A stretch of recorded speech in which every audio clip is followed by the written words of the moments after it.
तो guys YouTube से मेरी दूसरी पेमेंट भी आ चुकी है एंड ये दूसरी पेमेंट पहली पेमेंट के मुकाबले 3 गुना से भी ज्यादा आई है, जिसका एग्जैक्ट फिगर आपको आगे पता चल ही जाएगा। एंड इसके साथ ही आज मैं आपको YouTube पेमेंट से जुड़ी सारी इन्फॉर्मेशन शेयर करने वाला हूँ, जो हर न्यू यूट्यूबर को जानना जरूरी है। हालांकि मैंने अपनी फर्स्ट पेमेंट वाली वीडियो में आप लोगों को बताया था, लेकिन फिर भी बहुत सारे लोगों को अभी भी कंफ्यूजन है, जैसे YouTube पेमेंट कब भेजता है। YT स्टूडियो में तो $100 कंप्लीट हो गया है, पर एडसेंस में रिफ्लेक्ट नहीं हो रहा है। पेमेंट क्यों फंस जाता है, YouTube पेमेंट पर YouTube कितना टैक्स काटता है, और क्या इंडियन गवर्नमेंट को भी टैक्स भरना पड़ता है, और भी ऐसे कई सवाल हैं जो आपको परेशान कर रहे होंगे। इसलिए आज आपके सारे सवालों का जवाब मिलने वाला है। तो देखिए, YouTube से पैसा कमाने के लिए हमें ये 4 स्टेप्स कंप्लीट करने होते हैं। पहला है चैनल मोनेटाइजेशन, दूसरा है एडसेंस अकाउंट वेरिफिकेशन, तीसरा है US tax form submission and चौथा है बैंक अकाउंट एडिशन। अब हम इन सभी स्टेप्स को डिटेल में समझते हैं। तो जैसा कि आपको पता ही होगा कि YouTube से पैसा कमाने के लिए आपका चैनल मोनेटाइज करना पड़ेगा, जिसके लिए शर्त ये है कि आप अपने चैनल पर 1000 सब्सक्राइबर एंड 1 साल के भीतर में 4000 वॉच टाइम कंप्लीट करिए, या नहीं तो फिर अगर आपका शॉर्ट्स चैनल है तो 90 दिन के भीतर में 10 मिलियन शॉर्ट व्यूज कंप्लीट करिए, अभी आपका चैनल फुली मोनेटाइज होगा। हालांकि 500 सब्सक्राइबर एंड 3000 वॉच टाइम या 3 मिलियन शॉर्ट्स व्यूज पर भी चैनल मोनेटाइज होगा, लेकिन हाफ मोनेटाइज होगा, जिससे आप कोई खास अर्निंग नहीं कर पाओगे। इसलिए फोकस करना है फुल मोनेटाइजेशन पर। अब यहाँ पर बहुत लोगों को डाउट रहता है कि अगर 1 साल के अंदर में 4000 वॉच टाइम या फिर शॉर्ट्स चैनल पर 90 दिन में 10 मिलियन शॉर्ट्स व्यूज कंप्लीट नहीं हुआ तो क्या होगा। तो देखिए, इसमें आपको घबराने की कोई बात नहीं है। आप जब ये क्राइटेरिया कंप्लीट करोगे तभी आपका चैनल मोनेटाइज होगा। लेकिन हाँ, 1 साल के पहले वाला वॉच टाइम एंड 90 दिन के पहले वाला शॉर्ट्स व्यूज काउंट नहीं होगा। और हाँ, शॉर्ट से आया हुआ वॉच टाइम मोनेटाइजेशन के लिए काउंट नहीं होता है। तो गाइस, जब आप ये क्राइटेरिया कंप्लीट कर लीजिएगा तब आप अपने चैनल को मोनेटाइज करने के लिए एलिजिबल हो जाइएगा। एंड चैनल मोनेटाइज करने के लिए जब आप अप्लाई करिएगा तो उसी टाइम सेकंड स्टेप में आपको एक एडसेंस अकाउंट बनाने और उसको अपने चैनल के साथ लिंक करने के लिए बोला जाएगा। यहाँ पर मैं आपको एक चीज बता देना चाहता हूँ, YouTube से पेमेंट डायरेक्टली आपके बैंक अकाउंट में नहीं आएगा। YouTube आपकी वीडियो पर चलाई गई एड से जो कमाई होगी उसको पहले एडसेंस अकाउंट में ट्रांसफर करेगा, जो कि जनरली महीने के 10 से 13 तारीख के बीच में होता है। एंड फिर एडसेंस अकाउंट से पेमेंट आपके बैंक अकाउंट में महीने के 22 से 26 के बीच में ट्रांसफर होगा। अब एडसेंस अकाउंट से जुड़ी एक इंपॉर्टेंट इन्फॉर्मेशन सुनिए। एडसेंस अकाउंट बनाने के लिए आपके गवर्नमेंट इशूड ID प्रूफ जैसे PAN card, voter card, driving licence में जो नाम है वही नाम देना है, क्योंकि आगे चलकर इसको वेरीफाई भी करना होगा। बट आधार कार्ड यहाँ पर एक्सेप्ट नहीं होगा। एंड एक आदमी अपनी पूरी लाइफ में एक ही एडसेंस अकाउंट बना सकता है। और अगर आपने एडसेंस अकाउंट बना लिया है पर याद नहीं है तो उस केस में आपको ये वाला ऑप्शन सेलेक्ट करना है। गूगल आपको ऑटोमेटिकली बता देगा कि आपके नाम से एडसेंस अकाउंट है या नहीं है। ऑलराइट,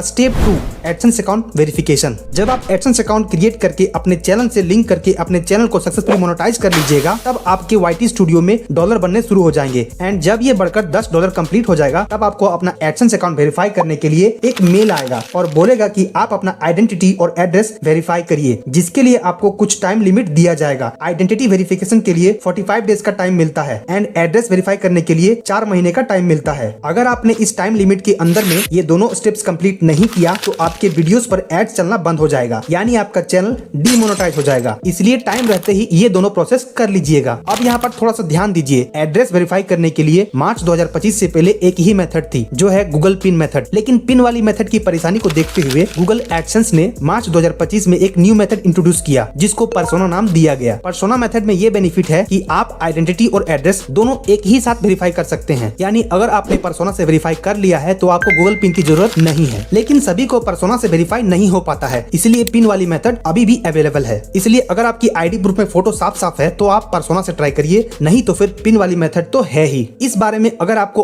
और ज्यादा डिटेल में जानकारी चाहिए तो आप मेरी एडसेंस अकाउंट वाली ये वीडियो देख सकते हो, बहुत डीपली समझाया हूँ इसमें। एंड अगर आप एड्रेस वेरिफिकेशन के लिए गूगल पिन अप्लाई करेंगे तो थोड़ा सब्र रखना पड़ेगा, क्योंकि किसी किसी को गूगल पिन जल्दी आ जाता है और किसी किसी को तो महीने लग जाता है। ये डिपेंड करता है आपकी एरिया पर। इसीलिए जिस एड्रेस पर आपको पोस्ट ऑफिस से लेटर आसानी से पहुंच जाएगा वो एड्रेस दीजिए, चाहे वो एड्रेस आपकी ID प्रूफ में दर्ज हो या ना हो, कोई दिक्कत नहीं है। एंड जब 3 हफ्ते बीत जाए और पिन नहीं आए तो आप रिप्लेसमेंट पिन के लिए अप्लाई करिए। आप 3 बार रिप्लेसमेंट पिन के लिए अप्लाई कर सकते हैं। मेरे केस में तो गाइस मेरा पहला और दूसरा बार अप्लाई किया हुआ पिन नहीं आया था। जब मैंने तीसरी बार अप्लाई किया एंड YouTube हेल्प टीम से इस बारे में बात की, तब जाकर मेरा 2 महीने डिले के बाद गूगल एडसेंस पिन आया। एंड फिर मैंने उसको अपने एडसेंस अकाउंट में डालकर अपना एड्रेस वेरीफाई कर लिया। और इस तरह करके YouTube से पेमेंट पाने के लिए लिए दूसरा स्टेप कंप्लीट हो गया। Step 3 US tax info submission. जब आप अपने एडसेंस अकाउंट में आइडेंटिटी और एड्रेस वेरीफाई कर लीजिएगा, तब आपको वेट करना है आपके YT स्टूडियो में $100 कंप्लीट होने का, क्योंकि तभी आपको यूएस टैक्स इन्फो सबमिट करने वाला मेल आएगा। हालांकि आप $100 कंप्लीट होने से पहले भी यूएस टैक्स इन्फो सबमिट कर सकते हैं, पर क्या फायदा, आपको पेमेंट तो तभी मिलेगा ना जब आप मिनिमम पेमेंट थ्रेशोल्ड यानी कि $100 कंप्लीट करिएगा। यूएस टैक्स फॉर्म सबमिट करते समय आपको इन बातों का खास ध्यान रखना है। नंबर 1, जिसके नाम से एडसेंस अकाउंट बनाए हैं उसी के नाम से यूएस टैक्स फॉर्म सबमिट करना है। नंबर 2, क्वारंटीन पर आप पैन कार्ड नंबर डालिएगा, उसी का पैन कार्ड नंबर डालिएगा जिसके नाम से एडसेंस अकाउंट बनाए हैं। नंबर 3,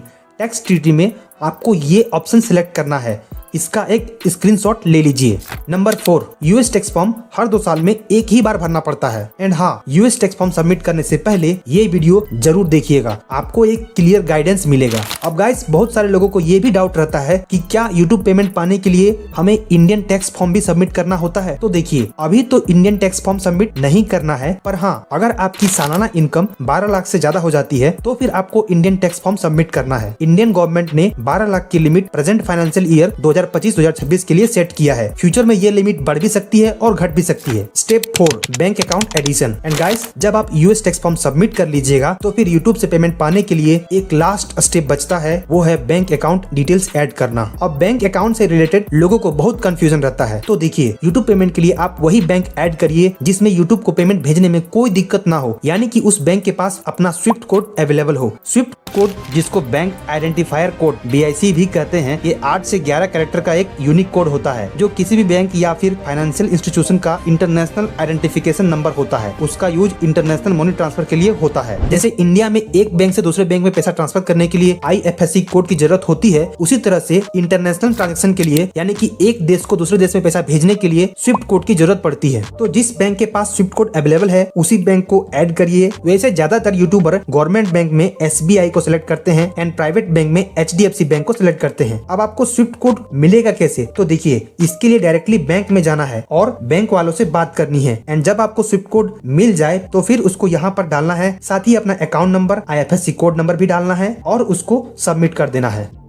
इसी के साथ आपके चारों स्टेप कंप्लीट हो जाते हैं एंड आप YouTube से पेमेंट पाने के लिए पूरी तरह से तैयार हो जाते हैं। लेकिन उससे पहले आपको YouTube की पेमेंट साइकिल को थोड़ा समझना पड़ेगा, जिसके लिए हम सीधे चलते हैं YT स्टूडियो के अर्न वाले सेक्शन पर। यहाँ पर जैसे जैसे आपकी वीडियो पर व्यूज आएगा उसी के हिसाब से डॉलर्स भी बनेंगे। व्यूज और वॉच टाइम तो तुरंत अपडेट हो जाता है, पर डॉलर्स यानी कि रेवेन्यू 24 आवर्स के बाद यहाँ पर रिफ्लेक्ट होता है और कभी कभी तो 48 आवर्स भी लग जाता है। इसमें आपको टेंशन लेने की कोई बात नहीं है। एंड जब यहाँ पर पेमेंट मिनिमम थ्रेशोल्ड यानी कि $100 कंप्लीट हो जाता है या उससे ज्यादा भी हो सकता है, तब महीने के लास्ट में आपकी टोटल अर्निंग्स काउंट होती है। जैसे मेरी नवंबर मंथ की टोटल अर्निंग्स $337.25 हुई एंड यही मेरी इस मंथ की यूट्यूब पेमेंट हुई। पर ये तुरंत नहीं मिलता है, ये इस तरह करके ऊपर शिफ्ट हो जाता है और न्यू मंथ में जो कमाई होगी वो यहाँ पर फिर से जमा होना शुरू हो जाएगा। तो आप देख सकते हो, नेक्स्ट मंथ में पेमेंट पाने के लिए आपको फिर से $100 कंप्लीट करना होगा, तभी पेमेंट आएगा, वरना नहीं आएगा। जैसे कुछ लोग सोचते हैं ना कि एक बार यूट्यूब से पेमेंट आ जाता है तो फिर हर महीने पेमेंट आएगा, ऐसा नहीं है। अगर आपने नेक्स्ट मंथ $100 कंप्लीट नहीं किया तो आपको उस मंथ की पेमेंट नहीं आएगी। इसलिए आपको लगातार काम करते रहना है और अच्छी वीडियो बनाते ही रहना है ताकि वीडियो चले और आप पैसे कमा सको। एंड महीने के 10 से 12 तारीख के बीच में आपका पैसा YT स्टूडियो से गूगल एडसेंस अकाउंट में ट्रांसफर हो जाता है। एंड अगर आपने गूगल एडसेंस अकाउंट में सब कुछ सेट कर रखा है तो महीने के 22 से 26 के बीच में एडसेंस से आपके बैंक अकाउंट में पेमेंट भेज दिया जाता है। जैसे मेरी नवंबर मंथ की टोटल कमाई हुई थी $337.25 एंड ये अमाउंट YT स्टूडियो से गूगल एडसेंस अकाउंट में 12 दिसंबर को ट्रांसफर हो गई थी। फिर एडसेंस से 21 दिसंबर को मेरे बैंक अकाउंट में भेज दिया गया, जिसको एडसेंस वालों ने एक मेल भेजकर हमें बताया। एंड जैसा कि मैंने आपको best bank for YouTube payment वाली वीडियो में बताया था कि SBI में 1 से 2 दिन के अंदर में ही पेमेंट आ जाता है। एंड मेरा सेकंड पेमेंट 23 दिसंबर को बैंक अकाउंट में क्रेडिट हो गया, जो कि है 29,782। एक्चुअली मेरी टोटल कमाई हुई थी $337.25 एंड यूट्यूब ने इस पर टैक्स काटा $2.25। फिर बैंक वालों ने $337.01 को 23 दिसंबर की जो डॉलर की इंडियन रुपीज में वैल्यू थी उसके हिसाब से कन्वर्ट किया एंड 0.7 रुपया प्रति डॉलर के हिसाब से फॉरेक्स फीस भी लिया एंड इसके साथ 50 रुपया कमीशन एंड 54 रुपया सर्विस चार्ज भी लिया। और जो फाइनल अमाउंट मेरे अकाउंट में क्रेडिट हुआ वो है 29,667 रुपया, जो कि फर्स्ट पेमेंट के मुकाबले 3 गुना से भी बढ़कर है। तो गाइस, ये थी मेरी सेकंड पेमेंट की full details and YouTube payment process की A to Z information. I hope इस वीडियो से आपके सारे डाउट्स क्लियर हो गए होंगे। एंड अगर इसके उसके बाद भी यूट्यूब पेमेंट से रिलेटेड कोई भी दिक्कत हो रही हो तो कमेंट में पूछ लेना, मैं रिप्लाई करूंगा। वीडियो देखने के लिए आपका बहुत बहुत धन्यवाद। वीडियो को एक लाइक कर दीजिएगा एंड हाँ, ऐसे ही ट्रू इन्फॉर्मेशन के लिए चैनल को सब्सक्राइब कर लीजिएगा। अच्छा, अगर आपके वीडियो में 100-200 व्यूज आने के बाद रुक जाता है तो इसका मतलब है कि आप ये 5 मिस्टेक कर रहे हो। इस वीडियो को देख करके अभी उन मिस्टेक्स को ठीक करिए ताकि आप जल्दी ग्रो कर पाओ और यूट्यूब से जल्दी पैसा कमा पाओ। ठीक है, मिलते हैं अगले वीडियो में। तब तक अपना ख्याल रखिएगा, खुश रहिए, मस्त रहिए। Tata, bye bye, see you soon.